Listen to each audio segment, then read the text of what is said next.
And welcome back to an episode of the Cool Jets podcast. We're Ben Blessington and Michael Nania. Michael, we are back. We're on camera. We don't necessarily have a nice Jet studio in the background, but we are on camera. So now all the comments on our YouTube videos can stop asking where the video is and instead insult our physical appearances. So that's good. But we took most of the summer off. We only had a few podcasts since the draft. So there's a lot to talk about. Before we recap quickly kind of what's happened the last few weeks and then preview training camp, the Jets report, the veterans report tomorrow. So there's a lot to talk about. I have to say, I've been off Twitter for most of the last 2 months or so, and I haven't been reading too much Jet stuff. I've just tried to remove myself from social media and technology. And I have to say, anytime I think about the Jets, I started to get a different perspective. And maybe this isn't too different, but let me know what you think. We're always positive on this podcast. We're always optimistic. So maybe this waters down the opinion. But when I wasn't drowning myself in constant Jets coverage and I was just thinking objectively about the team, I'm pretty damn excited about this year, man. I really think that there's a chance that they can make a serious leap. And whether that's playoffs, who knows? But I don't think that that's potentially out of the question. I don't think that – I think there is a scenario where they could go to the playoffs. Obviously, that comes down to Zach Wilson. I don't want to put that pressure on the team because I think you can still have a successful 7 or 8 win game season for this team. But I have to say, I was thinking a lot about this team and I was just like, there aren't many examples where there was a gradual build of a bottom 5 team that got better every year and then slowly but surely pulled themselves to playoffs. Obviously, there's a few years there where they build it and then they take one big jump. I mean, obviously the Bengals are the obvious example last year, but I really think the stars have aligned for the Jets to potentially be that team this year. And I'll go as far as to say, I think they will. I don't know if I don't want to say playoffs, but I really do think they're going to take a big jump and potentially be above 500 this year. So maybe is that just the dopamine detox talking, Michael? I mean, what do you think? I mean, you've been on Twitter, you've been reading everybody's opinions. I know it's not necessarily a brave opinion. A lot of people in Jets Nation are excited, but I mean, legitimately, I think this can be a legitimately good year. And I don't mean just the 7 or 8 win, moral victory season. I mean, this is a team I could see winning 9 or 10 games. A lot of things have to go right, but how are you feeling heading into training camp? I'll start with that. Yeah, no, I agree with you. I'm very optimistic, but I think the biggest challenge for me right now in terms of approaching the season is just trying to differentiate where the optimism is coming from compared to the previous seasons. Because like you said, we're always fairly optimistic and we try to keep it measured, but we always, lean towards the optimistic side. Every single year we've done that since we started this podcast, but it does feel more legitimate this season. It doesn't feel like you have to sort of bend things as much to picture a good season. It doesn't feel like you have to come up with all these dream scenarios for them to be good because they do have legitimate talent that you expect to be good. That is the baseline expectation. So yeah, I agree with you. I'm trying to keep it tempered just because of how many times we've been through this and it hasn't quite played out. But I think the biggest thing is that there are a lot of players on this team that it doesn't feel like you have to really over predict, just over project things for them to picture them being good. So hopefully it plays out that way, but we'll see what happens. But it does feel like there's a more legitimate path to success for this team than we have seen in recent years. Yeah, there's definitely still a lot of question marks like in years past. But go back to 2020, the question marks that we were asking on this podcast were like, okay, can Bless Austin step up and become a starting corner? Like, we don't really have those questions. A lot of our questions are, can this player maintain the level of success he had last year or with another team? That's pretty much the case for everybody, every starter on this team outside of Zach Wilson and Quinnen Williams, who I guess we're projecting them to make maybe a bigger jump. But it's like, all right, DJ Reed played like a Pro Bowl corner last year in Seattle. Can he do that in a similar system in New York? Same with Jordan Whitehead, same with Laken Tomlinson, same with CJ Uzama. I mean, so go back to even Carl Lawson. It's like that guy was the best player on our team last training camp, and then he blows out his Achilles, misses the whole year. Can he come back and be anything close to the player that he was? And reports out of Florham Park are good so far. He certainly looks good. We'll find out a lot more this week, and probably more so when he comes off the PUP list. We'll see when that happens. So there's a lot of questions like that. Can Mekhi Becton stay healthy and can he repeat the success of his rookie year? Like, even if Mekhi Becton doesn't improve as a player and just plays like he did as a rookie, that's still an above average and a good tackle, and a tackle who can make some game-changing plays, especially in the run game. So there's a lot of question marks like that. Obviously, the biggest one and the one that will really determine the success of this team is Zach Wilson. And so that's, I guess, where you can't really pigeonhole this team into any guaranteed success. Because, yeah, there is a scenario where Zach Wilson comes out there in the first month of the season and doesn't look that much better than last year, But I also think there's a lot of reasons to think that he could make that jump, especially when you read about how the Jets, self-admittedly felt like they maybe overloaded him last year with a lot of information and tried to simplify things as things have gone on. They've tried to simplify the voices in his ears. And they liked what they saw in OTAs and minicamp, how he's processing things faster. Obviously, he's been very active, hanging out with his teammates and getting work in. In terms of off-season storylines, we weren't doing a podcast when there were some off-season storylines about Zach Wilson that came out. Michael, what were your thoughts on those storylines? Do you think that it certainly increased Zach Wilson's likability around the NFL for whatever reason? So do you think that helps him out at all? Do you think that, I don't know, gives him some more confidence? That seems like he's maybe shed a little bit of the preppy boy from Utah image. Yeah, I mean, I think it's probably, if anything, more positive than negative, just because of the way you see that, his teammates have rallied around him, support him on social media, and then just the league-wide praise that he's getting. I think it definitely has to have his confidence up. I mean, let's be honest, this isn't going to affect what happens on the field at all. But if it is either positive or negative, I'd probably lean towards positive. More than anything, it's just entertaining. Like, offseason is so boring. So to be able to have this, it has been entertaining to watch. And I think that's the most plain fact you could say about it. So what are your thoughts on all of it? Well, it was pretty cool to see other NFL players like DK Metcalf calling him the GOAT and whatever. I would say, look, I kind of agree with you. It was more funny than anything. Like, I don't think it is a good thing or a bad thing. I thought it was just objectively pretty hilarious. And then so for, other guys around the league, maybe it makes him more likable. I think a lot of players, I think I was listening to, I forget who it was, which it might've been Pat McAfee or one of those podcasts, people who aren't really involved with the Jets that much. They were like, the only thing I really remember from Zach Wilson is that video of him on draft night where he looks kind of uncomfortable on the red carpet. And so I think this, now people who hear Zach Wilson, those memes are going to start flying. And I think the way I kind of view it is, every single quarterback in New York, since I've been watching him, has had these types of memes or storylines come out. For Darnold, he had mono and seeing ghosts. For Geno Smith, he got knocked out in the locker room. Mark Sanchez had his own issues, if you want to call him that. So I would say out of all those, this was probably the least harmful and the funniest.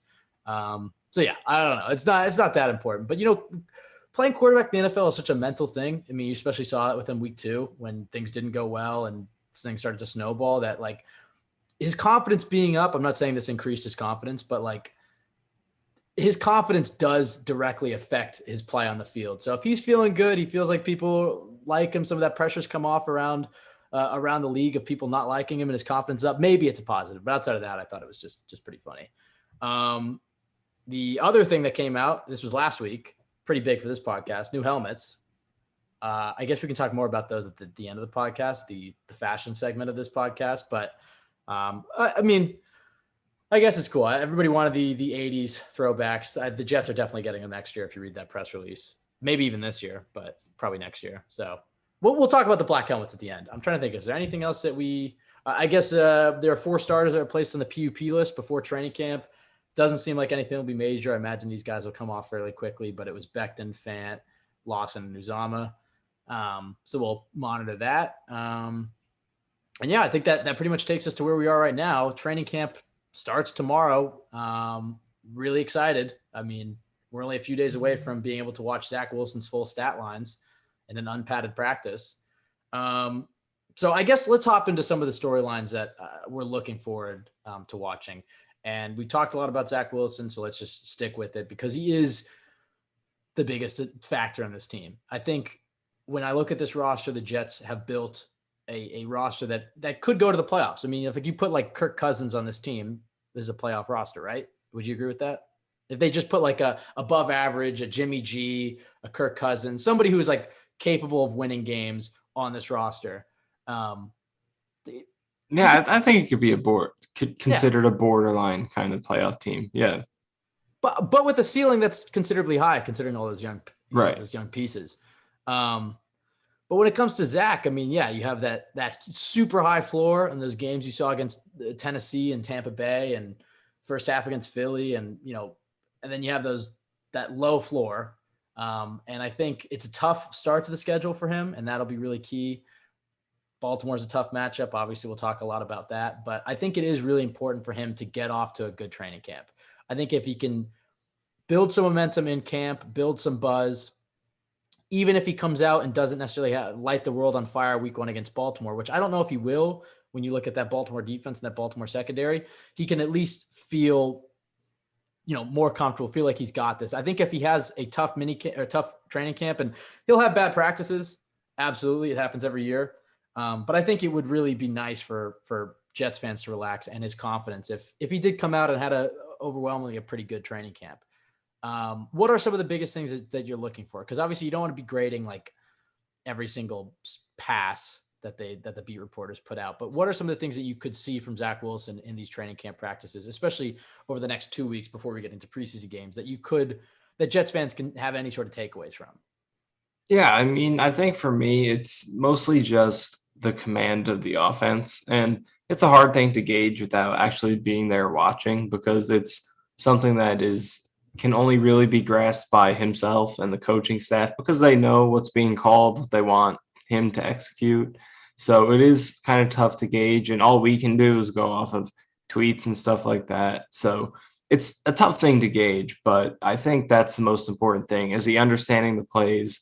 I know there was a report from minicamp, and you actually brought it up to me. You might remember it a little bit better than I do, but it was talking about how the Jets are kind of trying to bucket the parts of the playbook with him, Yeah. like, practice a few plays at a time that are, very similarly executed, that only have, small differences. One day working on all these plays, next day working on all these plays that are similar. So then when he gets out there and does them, one after the next, it's kind of like routine and he's just getting them off. So I think it's stuff like that. And like the stats might be there or they might not be there.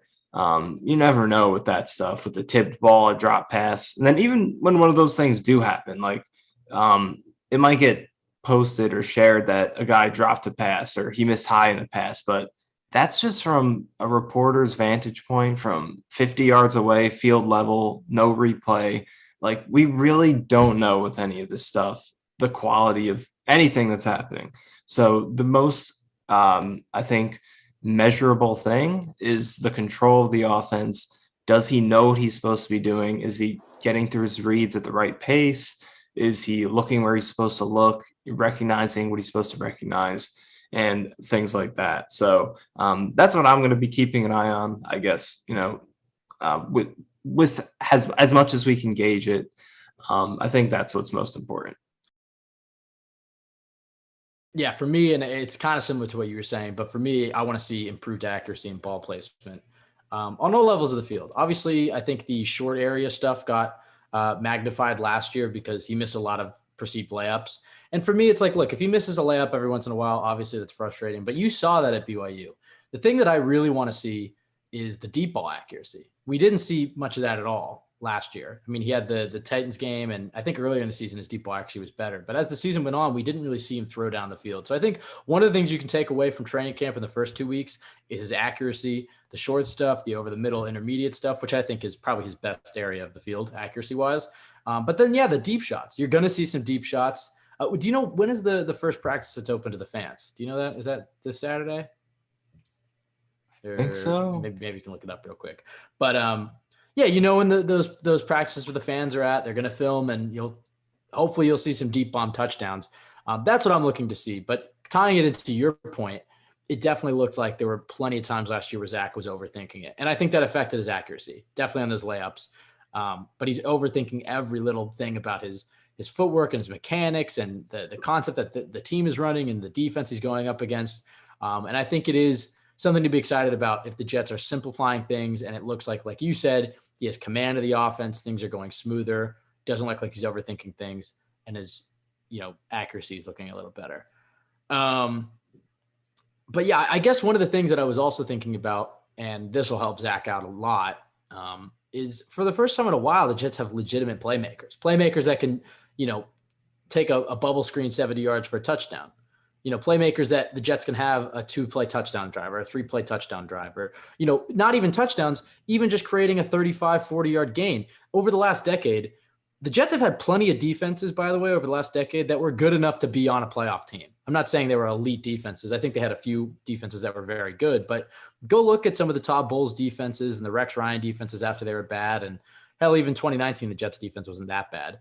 The problem with this team has obviously been the offense, and the quarterback gets a lot of the blame there, and the offensive line has gotten a lot of the blame there the last few years.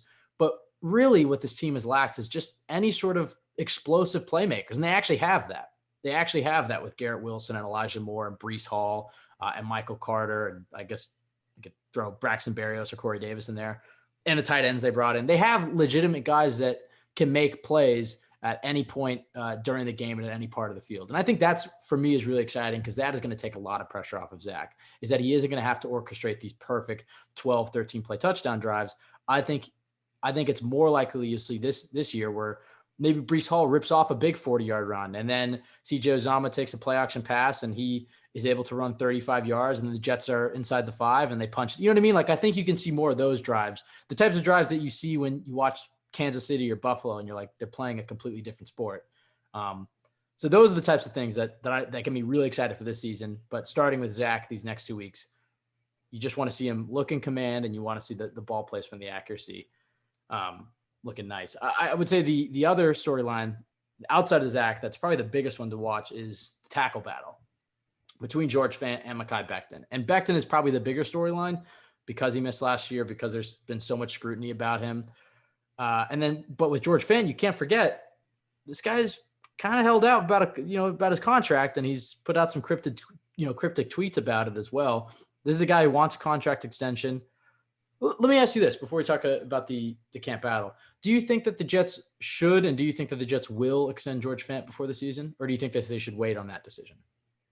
I don't think they will, just because I feel like it would have been done by now, because, George Fant is a Joe Douglas guy. He's a player who is clearly signed on the basis of the scouting staff and Douglas, projecting him as a player who would improve. It's not like they just went out and signed this great player. He was the guy who they signed, based on projection. So that was a Joe Douglas signing. I think he's high on Fant. So if they really want to extend him, I feel like it would be a priority, and it would have been done already. So I think they're kind of still in wait and see mode to see how the competition plays out with him and Becton. There seems to still be some health issues for him to work out a little bit, since he's on the PUP list to start going into camp. And then let's see if he can maintain that season that he had last year. That's what they did with John Franklin Myers. He had that great breakout season in 2020. And then once he had a nice 5 games, I think it was 4 games in 2021 to kind of prove that it was for real, then they were like, okay. And they extended him within the season. So I think we could see something like that with Fant if he has a good start to the year. Yeah, that's a great comparison. I think that's a great way to look at it. I think you're right. I think that if George Fant comes out the first month of the season, or just even before the bye, and looks like he did last year, I definitely think an extension could be in the pipeline. The benefit to signing him now is that maybe you get him on a bit of a discount, because you look at the price tag for franchise left tackles, it's expensive, And so if you sign him now, maybe you get him on a little bit of a discount. The risk was last year an anomaly. He faced an easy schedule. There's the uncertainty with Becton. Is Becton more of your left tackle? Is Fant the same at right tackle? So there are question marks. I think you're right. Let training camp play itself out. Let the first few weeks of the season play itself out, and then open those discussions. When you look at Becton, some photos have leaked of him. I think he was at his dentist or something in June, but he looks pretty good in that photo. And then Saleh was talking about him this week, how he's been in the building every day the last 40 days and has gotten his weight down, and he's looking good. So some positive momentum coming out of the Becton camp, which we haven't really gotten any positive momentum there in over a year. So that's exciting. How do you see the Jets managing this? Because both of them start on the PUP. So I don't know when exactly they'll come off. They could come off the second day of training camp or the second week, or hopefully not longer than that. So it's like, I guess the starting offense won't open up with either of them.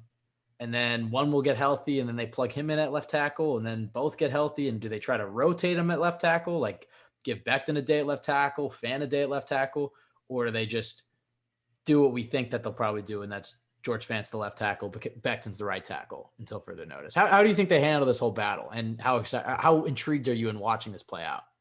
No, I think it will be a fair competition. It seems like that they do want to give them both a chance to win that job because I think they both have a fair claim to it. I mean, Becton, it was his job, and he only lost it because of injury.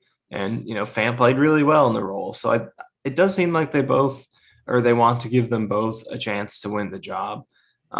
So I'm intrigued to see more so from the perspective of Fan. He's interesting because I think a lot of people assume that he's better on the left side because that is where he had his breakout year last year.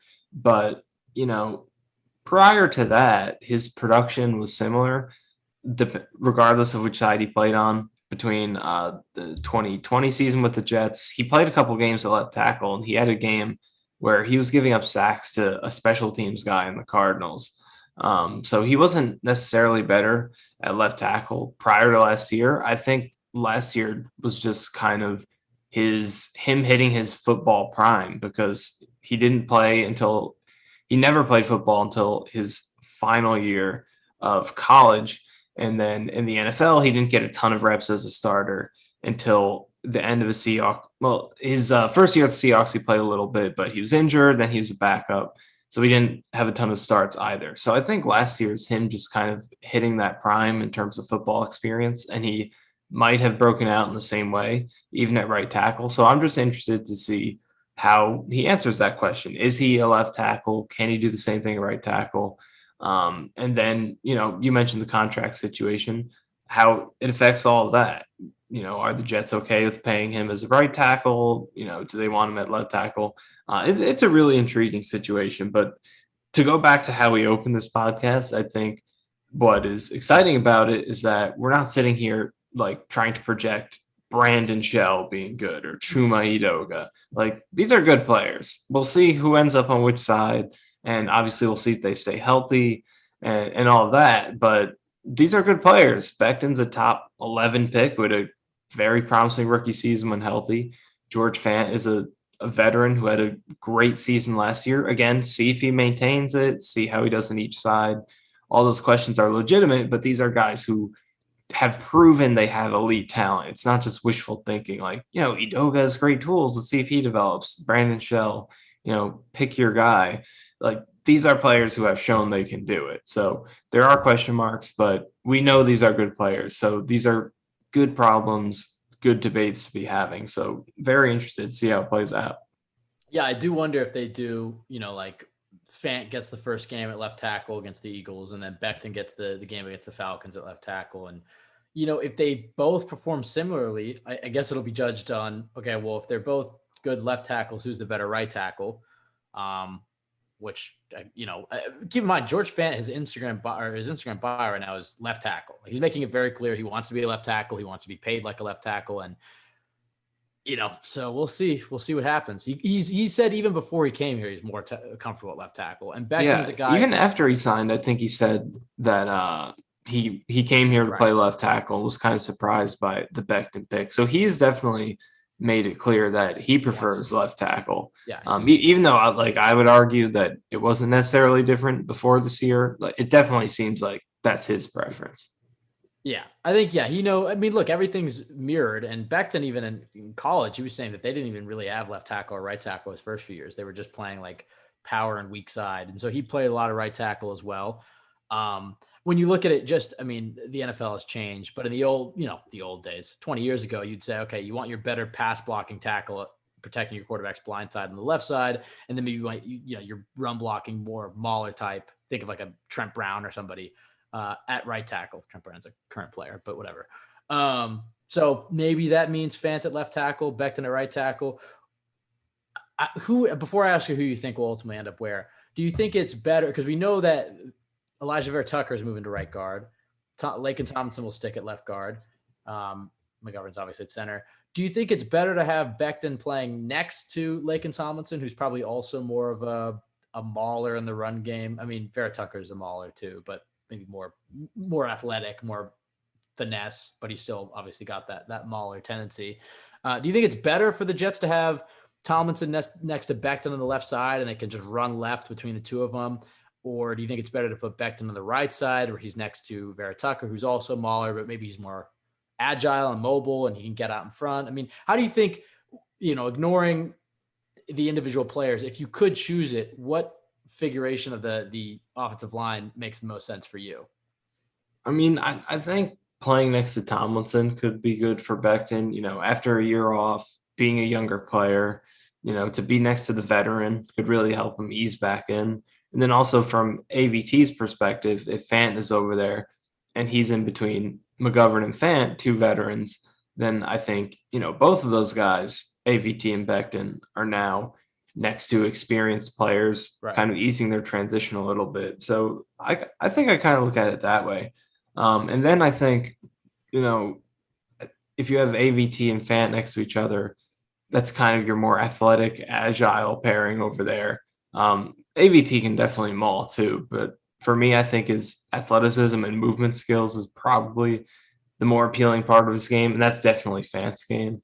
And then Tomlinson and Becton is more of your mauling power side. And then the counter argument to that is, would you maybe want to balance it out a little bit more instead of, being predictable, like this is our power running side, this is our athletic side, because, you don't necessarily want to be predictable. So if you had Fant over there on the left side, then now it's a little more balanced in terms of the skill sets they have on each side of the line. But I do like the idea of putting Becton next to Tomlinson just have the comfort of a veteran next to him. And then the same thing for AVT on the other side, because AVT's pass protection is definitely where he needs to improve off his rookie season, specifically with stunts and blitzes and things like that. And Fant did a really nice job with those things last year in a great pass blocking season. So that could help him a lot, help AVT a lot to play next to George Fant over there.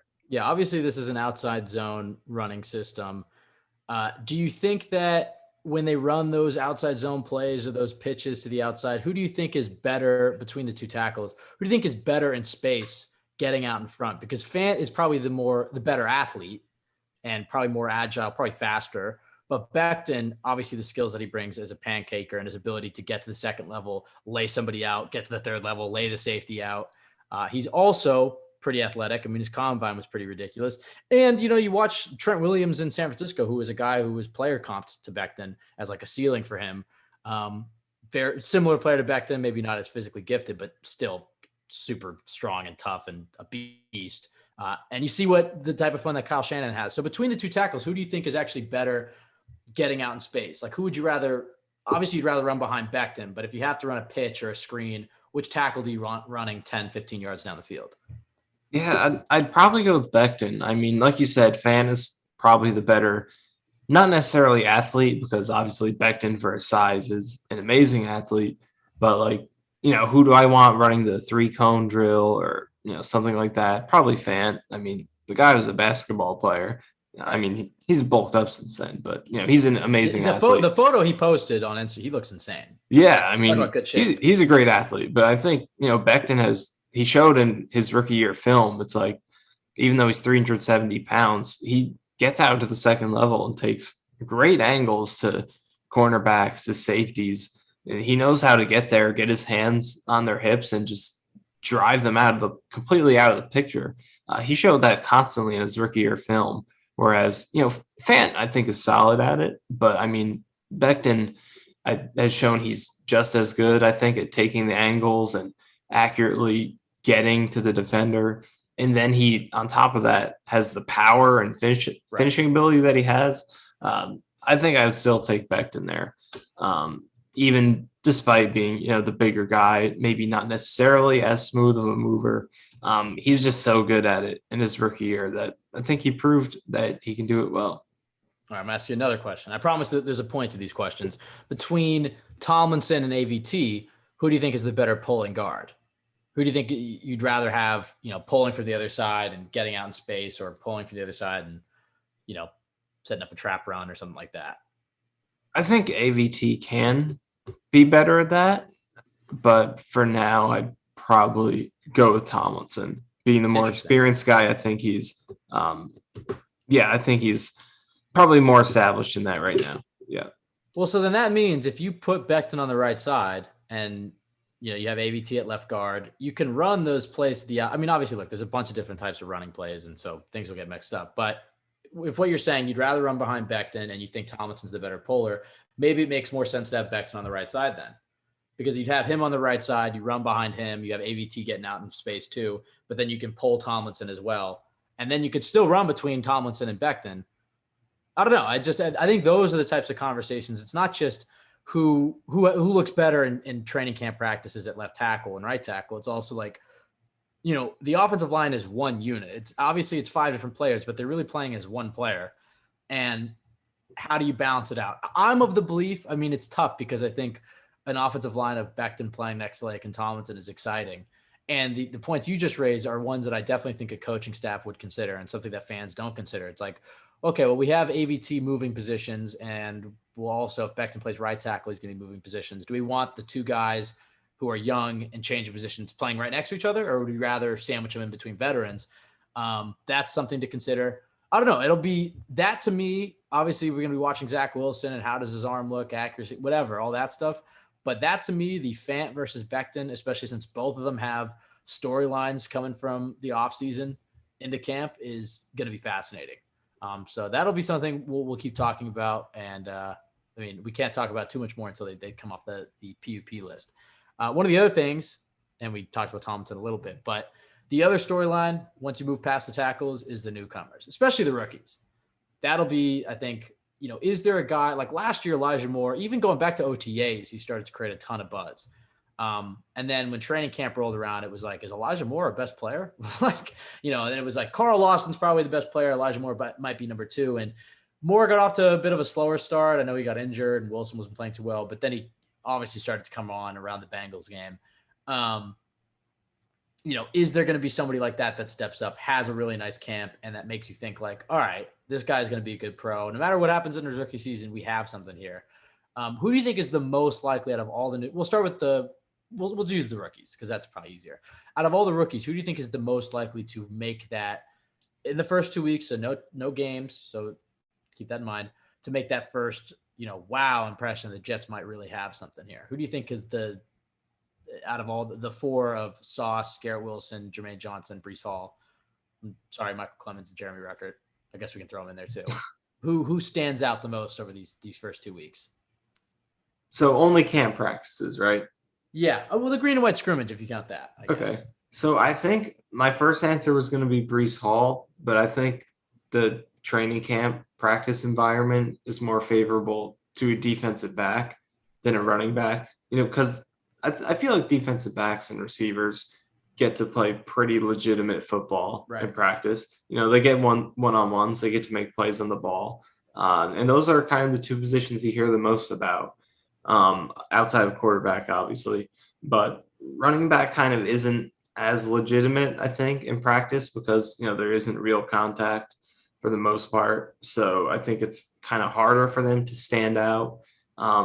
From a fan perspective in terms of a flashy play perspective, because it's not much, it's not too similar to their real job on the field. Whereas, I could easily see Sauce Gardner matching up against Garrett Wilson and Elijah Moore, making some awesome pass breakups and interceptions.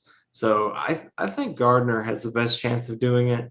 I think in terms of the actual rookie season, it's probably Breece Hall for sure. Yeah. But in training camp, I think Sauce definitely has a chance to be that guy who's this year's Elijah Moore, just standing out in these amazing ways to start out the training camp practices. Yeah, I think Sauce is definitely a good pick. And there's so many good rookies on this team, but Garrett Wilson to me, and you raised a great point that receivers and corners could pretty much play exactly like how they would play with pads on. Like Jermaine Johnson, You can kind of get a sense of Jermaine Johnson. Not really in OTAs, but you could see how good Carl Lawson was in last year's training camp because those guys are rushing. So you can get a sense of Jermaine Johnson. I think if you look at rookie edges, not a lot of times do they set the world on fire year one. You see flashes and they get sacks and you maybe see a higher pressure rate, but those finishes and stuff, consistent finishes, those 10 sack guys don't, even Myles Garrett. I think I was seeing tweets about this yesterday too. It was like, Myles Garrett didn't do that year one. TJ Watt didn't do that year one. So Jermaine Johnson, you got to temper expectations a little bit with that position. But I think Sauce is a good pick, but also rookie corners also kind of struggle a little bit too. The position that we've seen consistently over the last few years of rookies have come in and immediately off the bat been successful, receiver. And that's why I would say Garrett Wilson is a guy that keep an eye on. He didn't do too much during OTAs, but wasn't like there was much to do. I think for him, a lot of it's going to be mental, taking in this whole system. But the more he starts to get it down and the more one-on-one drills that you see in camp and the ability to just let him fly, I think you're going to see him really pop. I mean, the ideal scenario is all of these guys pop. But like you said, I think when you get to the games, I think that's when you're going to see Breece Hall really start to make a statement. Out of the free agents, is there anybody in particular that you think will have the Carl Lawson impact of, wow, this guy might be the best player on our team? I think I'm going to stay in the secondary and go with DJ Reed. I think he's a guy who I think he's kind of one of the more overlooked additions to this offseason. I think most people have kind of labeled him as, all right, here's a solid starter that we added. But I think he can really be a lot more than that. When you look at his production last year and what he did in terms of just, he didn't have a ton of interceptions. He only had 2. Both were in one game against the Lions, but his coverage production in terms of just limiting catches, limiting yards, limiting touchdowns, all that meat and potatoes stuff at cornerback, like that was elite what he was doing last year. And, he did it in zone coverage, playing on the right side in a similar scheme like he'll be playing in with the Jets. And I think he can be a top end starter for them. So, similar logic to Sauce, I think, in terms of, defensive backs having a good chance of showing out in training camp. I think Reed is a good opportunity to make some noise in training camp as well. But you mentioned Carl Lawson and pass rushers, they can stand out as well. So I think when you look at that part of the team, I think, you mentioned Johnson. I know we're talking about veterans now, but I think Johnson could make some flash plays in training camp. I think it's an environment that's favorable for him, for his kind of player. Like, he's an explosive guy. He's a good athlete. He's long. So in this, not entirely real football environment, I think you're really going to see his potential in training camp because he's going to get the chance to use all of his raw gifts that he has. But it's also not necessarily a real, mano a mano all the time. So some of the weaknesses might not show up as much. But yeah, looking at the veterans, I think DJ Reed he gets my pick. I think he's going to surprise some people, not by being good this year, but I think he'll surprise some people with how good he is. That's definitely a good pick. Just to be different from you, I'll say Tyler Conklin. He was getting a lot of buzz in OTAs. Yeah. It seems like him and Zach had a good connection. Now, we haven't seen too much of Uzama on the PUP, but he was out there training in Idaho with Zach Wilson at tight end U, so I can't imagine he'll be out for too much longer. I'll say Conklin, but either of those tight ends, I really think you're going to see the next level with this offense when you see production at that spot. And over these first 2 weeks, I think Conklin's the guy that you're going to see separate himself as more of the receiver that Zach goes to. I kind of view these guys as like, if you're going to have, somebody go 10, 15 yards down the field, jump ball, or even further, deep, anybody who's going down the field, I think that's where you go Tyler Conklin, possession catch, go up and get it. But if you're going for something short, something that you want a lot of yak, a scramble drill where Zach has to find somebody to get it to, that's where CJ Uzama is really going to step up. And I think Uzama is probably the better inline blocker too. The first 2 weeks of training camp, you get some of that and you'll get a sense of that. But I think Conklin and his skill set is going to shine these first few weeks of training camp and hopefully into the season. We'll have other podcasts. We'll talk about some topics because there's some that are popping into my head that we could save for another day. I guess a few more things or I guess two more things that we're looking forward to in training camp. We'll talk about some camp battles and then we'll get out of here. The first one is not the rookies, not the veterans, but there's a few guys on this team, young guys that have had success, and now they need to take that next step. Whether it's a guy like Elijah Moore or Michael Carter or an Elijah Vera Tucker, or hell, even a guy like Quinnen Williams, who his success is maybe a little bit different than those guys, but he still had a good season, and he's clearly a player this coaching staff is banking on. When I talk about this being a special team and a team that takes its leaps, a guy like Quinnen Williams on other Jets teams, he would be like one of 4 or 5 guys that we'd be like, all right, this young guy who's had some success is going to need to step up and become a great, consistent starter.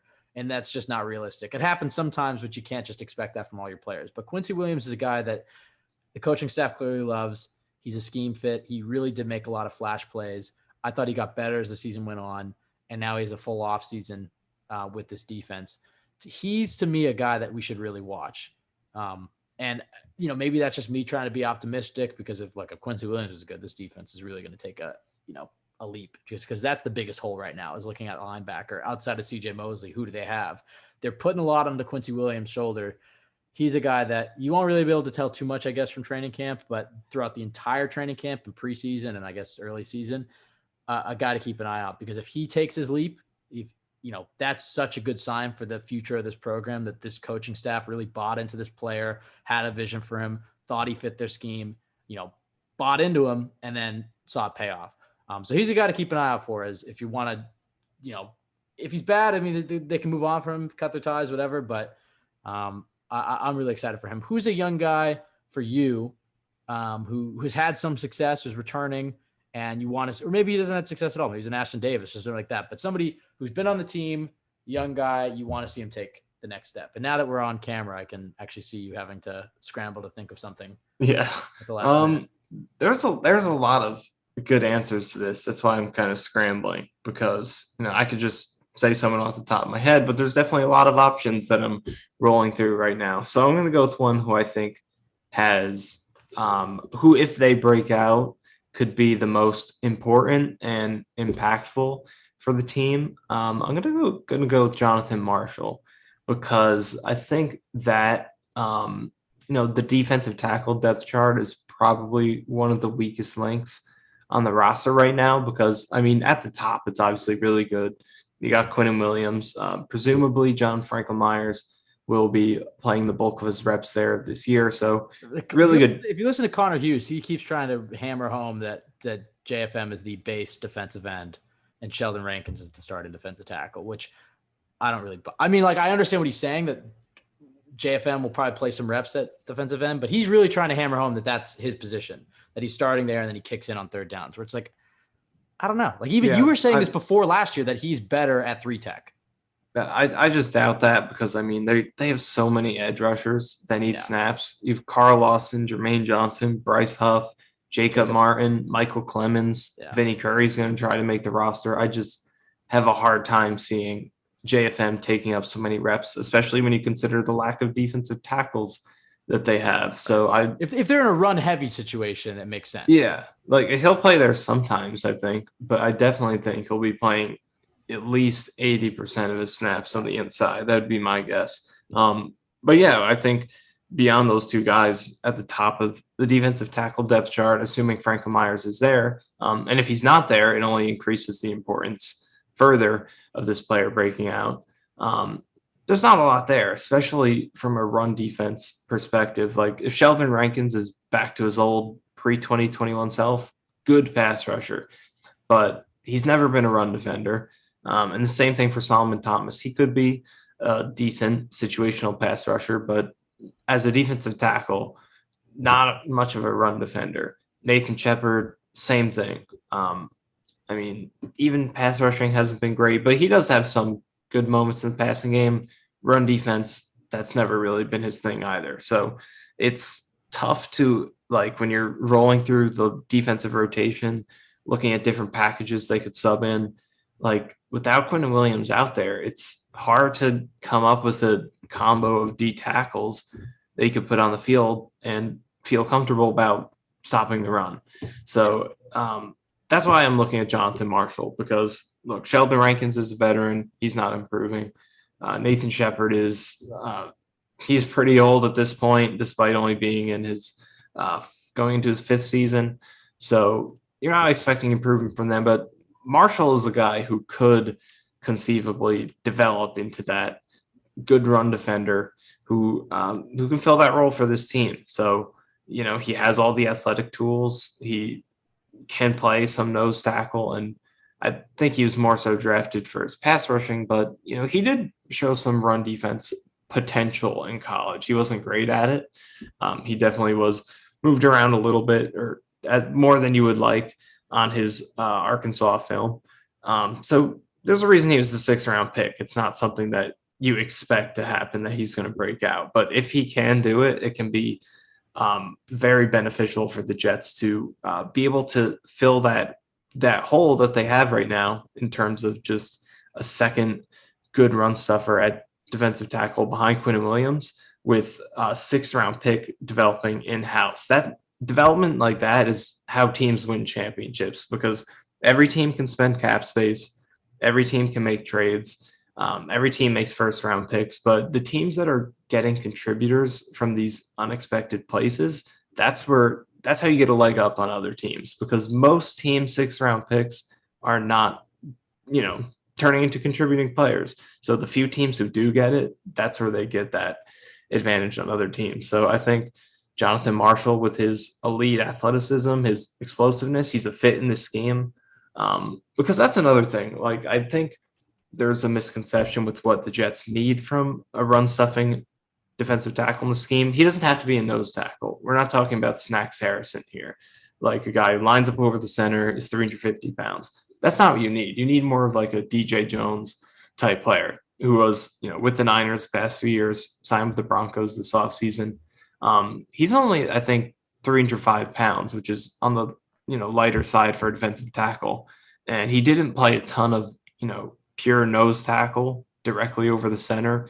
It's mostly, one technique on the shoulder of the center, or some 2-eye technique on the inside shoulder of the guard. And he's a run stuffer, but he's doing it in a 4-3 scheme fitting way, where he's shooting gaps. He's athletic.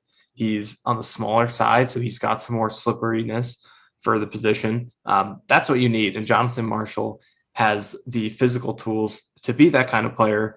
Now we just have to see if he has the fundamentals, the mental aspect, all those things. But it would be very big for the Jets if he could fill that role for them. Hey, don't forget Tanzel Smart. That's true. Tanzel Smart. He was, I don't know why he didn't make, I forget if he actually got onto the team for snaps during the season at all, but I know he, if he did play, it wasn't at all, or barely much at all. But he was really impressive in the preseason last year at doing these things we're talking about, being a run stuffer in this scheme. So definitely him as well. That is a good name to throw in there. Well, that's the thing with his position, because you're saying like, okay, well, one of the Jets' biggest needs is run stuffing defensive tackle. I feel pretty good about that, because that's got to be the easiest position in the NFL. Right. Yeah. Think about the last 2 guys the Jets have gotten: Snacks Harrison, undrafted free agent; Foley Fatukasi, 6th-round pick. And those 2 guys were beasts. And even a guy like DJ Jones, Sione Pauha before that, who was not a huge investment either. No, exactly. So this is a position you can find. Like a guy like Tanzel Smart just happens to be, he's pretty good in this role, or Jonathan Marshall, a 6th-round pick. The thing that really speaks to me, kind of what you're saying, is this is going to be Quinnen Williams' role. And so obviously if he goes down, the Jets are in a bit of a situation here. But if he stays healthy and he's able to stay healthy throughout the season, I don't think this will be too much of an issue, because in my eyes, Quinnen is kind of perfect for this role. Now they paid JFM. Quinnen's looking for a contract. If Quinnen plays like he played last year, do you pay him? I don't know if what he wants, maybe not. But if Quinnen, who goes out there and finally, you can't really be like, all right, he's the only guy out there by himself, like you could kind of say in 2020. It's like, all right, well, JFM is going to be probably playing more 3-tech, and he can eat up a lot of those pass rushing opportunities inside. You have Carl Lawson, you have Jermaine Johnson, you have Jacob Martin, Vinny, whatever. There's plenty of other dogs in that line to eat and to take pressure off of Quinnen Williams' plate, that I'm expecting a big year from Quinnen Williams. And even if that's not like a 12 sack season from him, you want to feel his impact and him collapsing the pocket consistently and allowing these edge rushers to get home. That's what I want to see from Quinnen Williams. And he has to be a beast in the run game. You have to see him getting those consistent pressures. And yeah, I'd like to see him finish some sacks. And if he does that, then I'm all for the Jets paying in the bag. But this is a contract year for Quinnen. He knows it. I'm sure he's motivated. He looks like he's in good shape just from the photos of the stealth black helmet reveal. I was like, all right, it looks like he looks big, but he looks lean. So we'll see, but he's the guy to really keep an eye out for, because if he goes down, you could exploit a potential weakness in this unit. But if he's healthy, I think he's about the perfect player for that spot. And can he take that leap into becoming, a Pro Bowler at that spot? And the run defense as a whole, I think, will be a lot better, not just because of, obviously the defensive line has got a little bit better, but the interiors stayed mostly the same, and you lost Foley. So if that's maybe a bit of a detraction, but they added Jordan Whitehead, who I think will help a lot. Both their corners between Sauce and DJ Reed have shown the ability to come down and make those tackles in the flats. Another year in the system. So, and I think Jermaine Johnson will be naturally pretty good at defending the edge and setting the edge as a run defender early on as a rookie. So I think this run defense will be tested, especially early on week 1. And we'll see some of these things pop up throughout training camp and what are the holes. And, but overall I'm feeling pretty good. I mean, it's the story with every training camp, and, there will be injuries. Undoubtedly there will be injuries that will probably even carry into week 1. But for me, and knock on wood, Michael, I'm looking at you. You look like you're about to fall asleep, but you better knock on wood. All right. Sit it. No. I don't know if this is real wood, but fake wood. Looks like it, so it counts. It does count. It's like no long-term horrible injuries that really pop, take some air out of this balloon right now. Because I think people are really high on the Jets right now, and Jets fans have really bought in. I'm excited to see what the atmosphere is like at like the green and white scrimmage and stuff like, and these practices and stuff. Are the fans going to come out and give their support? Because every Jets fan that I've talked to is pretty hyped about the season, and I have fully bought into they can make the playoffs if Zach Wilson really takes if Zach Wilson plays like he did down the stretch there. Like if we get the Zach Wilson that played against the Bucks or the first half against the Eagles, just somebody who looks comfortable and control of the offense. I'm not saying he has to be Patrick Mahomes or Josh Allen, but just like in control of the offense. If he just does that and the team stays healthy, I think this is at least a team that's fighting for a wild card spot in December. So very excited about all that. Last thing, Michael, actually, yeah, I mean, 2 things really, but one quickly and then one just before we get out of here. Carl Lawson, that was the last thing I wanted to mention. The return of Carl Lawson, who was the Jets' best player in training camp last year, gets injured. We haven't seen him. Seems like he's in good shape. That to me is a storyline that I'm really excited to watch, is how does he look this training camp compared to last training camp? Because, if he's not as dominant, I guess the positive is like, all right, the Jets offensive line is holding up better. But, I kind of want to see a Carl Lawson when the pads come on, whoop some of these offensive linemen and really get that momentum and juice back under this Jets defensive line, because he was having such a good offseason last year, and it was such a bummer to see what happened to him. So I'm very excited to see Carl Lawson back in the field in only a matter of days. I mean, he could be practicing within the week. So that to me is just so exciting that we've had to wait this long for the return of Carl. It sounds like it's around the corner, and we get to see him. I don't know who he's going to be matching up with against George Fant or Mekhi Becton. It might make the left tackle competition a little harder to grade if Carl Lawson is just whooping these guys on a daily basis, but super excited to watch Carl return. Obviously, I don't know if there's anything you want to add to that. I mean, like he probably has the highest ceiling out of any of their, counting out the draft picks and the young players, probably the highest ceiling of any of their, veteran established players. Has shown the highest ceiling of any player on this team, because like he's never had the sacks, but just watch his film and see his explosion and his get off and the various moves that he has. He's got an inside spin move. He can chop you, he can club you, he can dip and just speed around the corner. He's got it all. And you want to talk about a guy who had no pieces around him. I mean, in 2020, was one of the best in the league at getting pressures, getting wins, but he just had no help. I mean, the Bengals' best interior D lineman in terms of pressures was, I think, 81st in the league at his position in pressures. That was their best interior lineman. Wasn't even one of the 80 best guys at his position in terms of pass rushing. And Lawson had, in addition, he had the highest percentage of his team's quarterback knockdowns of any individual player in the league. He almost had half of the quarterback knockdowns of the entire Bengals defense. So he had absolutely nothing around him over there. That's why he wasn't getting the sacks. Like, you don't watch his film and see a guy who's missing sacks. You just see a guy who wasn't getting good chances to make sacks. But with this team and the guys around him here, if he's the same player, he's going to turn, 5 or 6 of those plays that, were maybe quickly released or their quarterback hits with the Bengals in 2020. Those could be sacks. That could get him up to 10, 11 sacks. And he can get a couple strip sacks, and he can continue to be a pressure monster. So he has elite talent if he's at his best. But at the same time, this is, at least his third serious injury, I believe, in his football career. He's been very banged up, and, those injuries can add up. So we'll see what type of player he is at this point. But even if he's only 80% of what he was, he would still be their best edge rusher in a very long time, and a well above average starter who would make a huge impact. It's just a question of, are you getting a guy who's going to fulfill that potential and be like the 10, 12 sack guy that we know he can be, pick up right where he left off, but then add the sacks in because of the better help? Is he going to be that, or is he going to, not quite be the same player, but still be really effective and make more of a subtle impact in terms of just creating pressure and teeing up sacks for other guys more so than for himself? But either way, I think as long as he's healthy, you're getting a good player. But how good is what will be interesting to watch.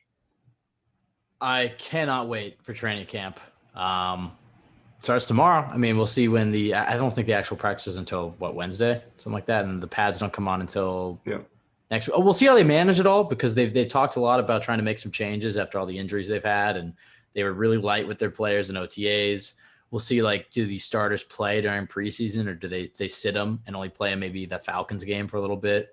So a lot of stuff to monitor there. When do the pads come on? But as far as camp battles go, the Jets only have a few. Tackle is obviously the biggest one. I guess cornerback.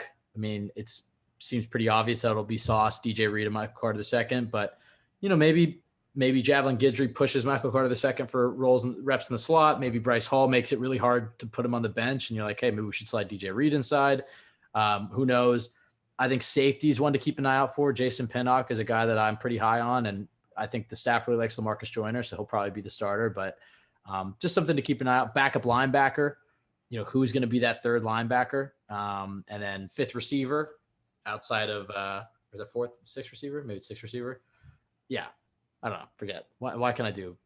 Yeah, it's between Mims. Yeah, sorry, fifth receiver between Mims and Jeff fifth Smith. Receiver after Davis, Wilson, Moore, Barrios. Yeah, the number 5. Yeah, it's the battle for the fifth receiver, and the loser is the sixth receiver. Right. Cut. That's one to keep an eye out for. And then I guess fullback, tight end. It's like, does Trayvon Wesco make the roster, or do they go with a guy like Nick Bowden? Does Kenny Yeboah make it? I mean, so there's a lot of those types of battles, and even other ones on the bottom of the roster and stuff, kicker, stuff like that. Just a lot to be excited about. But first and foremost, it's how does Zach look? How do the new weapons look? And then for me, I'm really looking forward to seeing the tackle battle and the return of Carl Lawson, I guess. So a lot to be excited about, as there always is when we talk about the Jets on this podcast. But Michael, you look like you're almost comatose. 2 minutes here. I need 2 minutes out of you, because this is the most important topic of the entire show. Yes. The new helmets. What did you think of them? Well, there's a lot to break down here. So the first reaction was definitely that of disappointment, because it was heavily implied that we were getting throwbacks. Woody Johnson was teasing it quite a bit over the previous few months. there was that one tweet he put out where he's like, "How about those helmets?" And he was like, it was a throwback highlight video. So it was definitely not what I was expecting. Although, I guess if you thought about it more, you probably should have expected it. But it's not what I was expecting. I thought it was going to be a throwback uniform and we'd be getting the green helmets with the 80s logo. But it is, I like it. I do like it for the most part. I like the face mask. It's shiny. I like the green. The matte black is a good choice. Usually I'm a fan of shiny helmets, but the matte black, I think it matches well against the black Jets uniform. And especially in night games, I think it'll look good. And it's a good kind of contrast to the face mask. The question mark is the logo, specifically the white outline. And you need the white outline because a green logo against a black helmet is just not going to stand out. But it's a pretty big outline, and it makes the logo, which is not a great logo, pop out a little bit more than you'd probably like. So it is kind of an eyesore, the logo, I guess, but the helmet itself I do like. Yeah, my thoughts on these, and it's the thoughts I have on every uniform, and we've been saying this, it's like if they win in these will look sick, and people will be nostalgic for them. If the Jets have a great next 2 years, right, and they win a lot of games in these black uniforms, and then 2 years from now they change the unis, I guarantee you 5 years after, people will be nostalgic for these black uniforms. So it's like even with the clip art logo or whatever, it's like if they win, people will love them. If they lose, people will make fun of them. I think the logo is kind of boring, and it's kind of weird that they went kind of boring.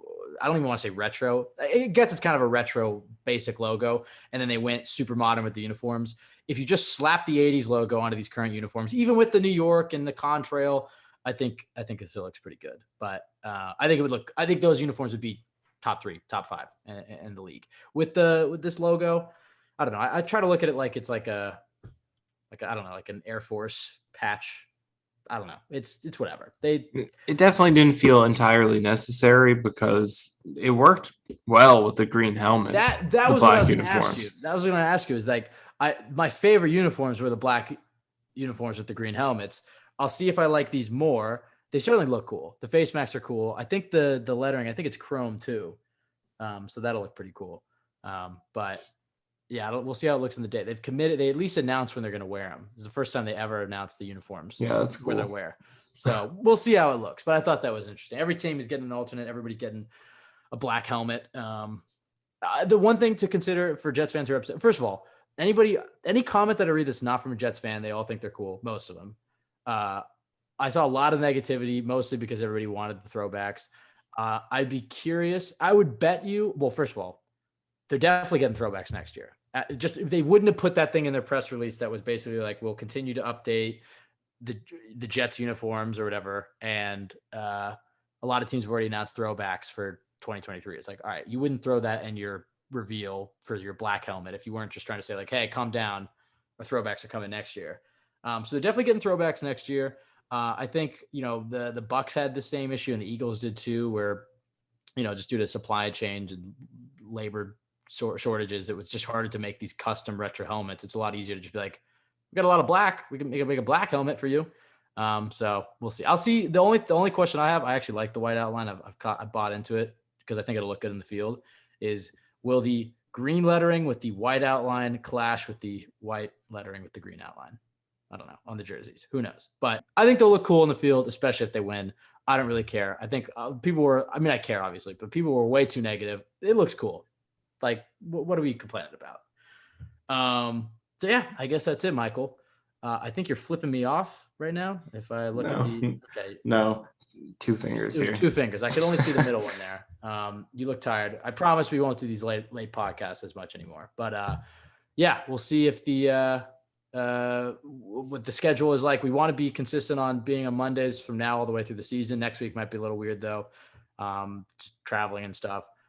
So we might have a podcast come out on Friday and not on the following Monday or whatever. We'll plan it all out, but obviously consistency is key. So from now through the season, we plan on being there every week and probably on Mondays. And then if we have any other stuff that pops up, maybe we'll do 2 podcasts in a week. So Michael,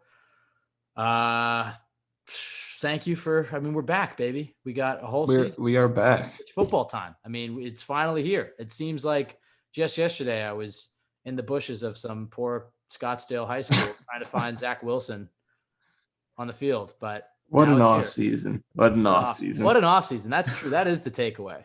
Is if you go back to our podcast in January, it's like, all right, this is the biggest off season ever. And we say that every time. And I don't think they could have done much better. I'm not even saying that like, as a Jets fan. I just think objectively, to ask a Bears fan, you look at what the Jets roster looked like in January and what it looks like now, you have to be ecstatic. And finally, on the field tomorrow. So follow us at CYJ Pod. Follow Michael _Nania. Myself, Ben W. Blessington, all on Twitter. Go to jetsxfactor.com for the best place to go for Jets content. Like, rate, review, subscribe on iTunes, YouTube. I guess that's it. Michael, any last words? Quickly, how would you rank your favorite off-season moments for this year? I'll go first. I got a couple. So I'm pretty sure we described this on the podcast, but you scouting out the Scottsdale High School to try to find Zach Wilson is definitely in my top 3. Jermaine Johnson trade and the reaction to that, our live reaction, watching the draft, and just that entirety of watching the draft through Zoom together. It was very cool. We shared our reactions on Twitter, so that's in there as well. Hey, if you're not watching the draft on Zoom, is cool. Wait till it's week 1. Michael and I going to our first game together. Yes. My dad will be there as well. So the 3 of us will be taking in Jets and Ravens. Yeah, that'll be fun. Trying to think of a third to round it out. I don't know, but those 2 came to mind. So I guess I would say, in addition to those, you couldn't think of a third? Okay, Zach Wilson banging his mom's best friend, definitely up there. That was good. Probably number 1. I guess me like freaking out the entire high school security team as I'm trying to. They were practicing right by my house, so I had to go and see like, oh, can I go see him? The only thing I took away from that, I talked to a few sources, and they said that they were there really early in the morning. So that was a good sign to me because that means they weren't out like partying and then they were like, all right, let's roll to the field at noon. Like they were there like 6:37 in the morning. So that was cool. I would say that's up there. Then the draft with the whole trade up. Oh, the Tyreek Hill saga for like 2 hours there. Ooh, actually, I will put that in there just because I know it was a disappointing result, but that excitement for like an hour was insane. That maybe should go in there. Yeah, and then I guess I don't know. I think I felt pretty good after the first day of free agency, or the first 2 days of free agency, when the Jets actually did something. Because too many times they've opened up and didn't do anything for most of that first day, and like you see all the negative Jets tweets. But they signed Lakin and they re-signed Braxton like within the first hour, and so that placated the fans. And then I think their next move was, was it Whitehead? No, I don't know. But then they they got Uzama and Reed, and like the whole free agency period was a fun time. So yeah, a lot of good moments from this offseason. Hopefully even better moments during the season. Very excited to share that with you guys. Thank you so much for listening, coming back to this podcast. Everybody have a great week. We'll be back probably with an episode on Saturday, and then we'll figure it out. But our schedule should be on Mondays from now throughout the season. So thank you for everybody for listening. Go Jets.